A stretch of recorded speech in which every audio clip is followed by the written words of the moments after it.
These are two very similar trades. After a bullish move, both form a double top and in both cases enter short.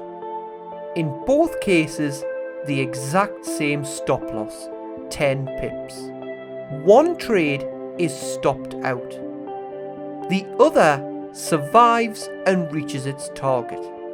Almost identical trades, but one is stopped out and the other isn't.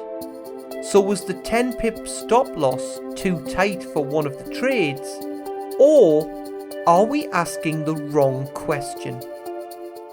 Okay, so we've got our two trades, and here we can put them both on the screen when I make one chart a little bit smaller here.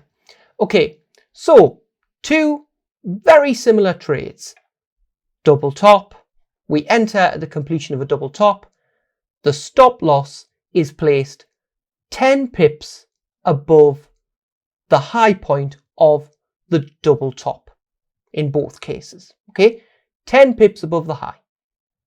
And in one case, the stop was fine. The other, we needed a much higher stop loss in hindsight. Okay, so it's easy now in hindsight to say, well, in that one, the stop should have been higher. But you don't know that when you're getting ready for a trade. You don't know that this one's going to reverse and hit the target almost immediately. This one's going to fluctuate a bit before it hits the target. You don't know that, right? It's easy in hindsight to say that. You don't know that. Okay, so why do we place a stop loss in the first place? The answer is because otherwise the price would just go in the wrong direction and just keep going until we stopped it, at which point we'd severely damage our account balance. And a few trades like that, you probably blow your account. Okay, so why don't we, if our prediction is when the double top completes, it should move towards this target, that was the same prediction in both cases, why don't we put a stop only a few pips above the entry? Well, the answer is, as every trader knows, because it very rarely instantly reverses. The market moves bullish a little bit, bearish a little bit. It fluctuates. In both cases, there was some fluctuation. We know that's going to happen. We'll see trades here and there where it just instantly reverses. But in the majority of cases, it doesn't. There's a little bit of indecision. Price moves one way, then the other, before eventually moving towards the target. So we know that. We need to cover that fluctuation. But at a certain point past our entry, we know that's it. We have to put a stop to this because it's clearly moving in the wrong direction. It's looking like we're wrong.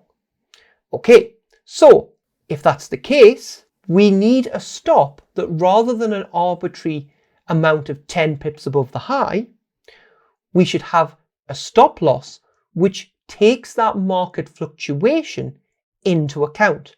How can we quantify that?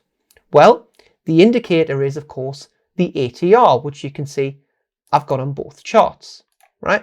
Here we go, ATR, the average true range set to 7 in this case of the last 7 candles, okay? What we can do is we can take the high point and instead of an arbitrary 10 pips, we can add the ATR value to that high point to give us a much bigger stop loss in this case. But the key thing is a stop loss which is not simply an arbitrary number where we're guessing what the volatility is.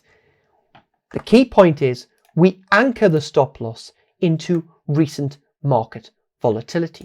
So here's our calculator. Okay, so the high would be 1.37647. Add the ATR value of that candle, which is 0.00191.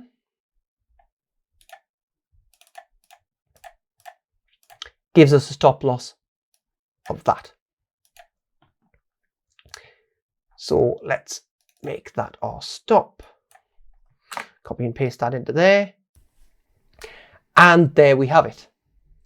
Our much higher stop loss, which is adequate for market volatility and which means we aren't stopped out before we hit our target.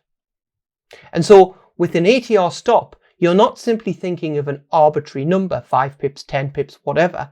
You know the market is going to fluctuate a little before it eventually moves in the correct direction and hits the target, but you're no longer guessing, you're quantifying that market volatility.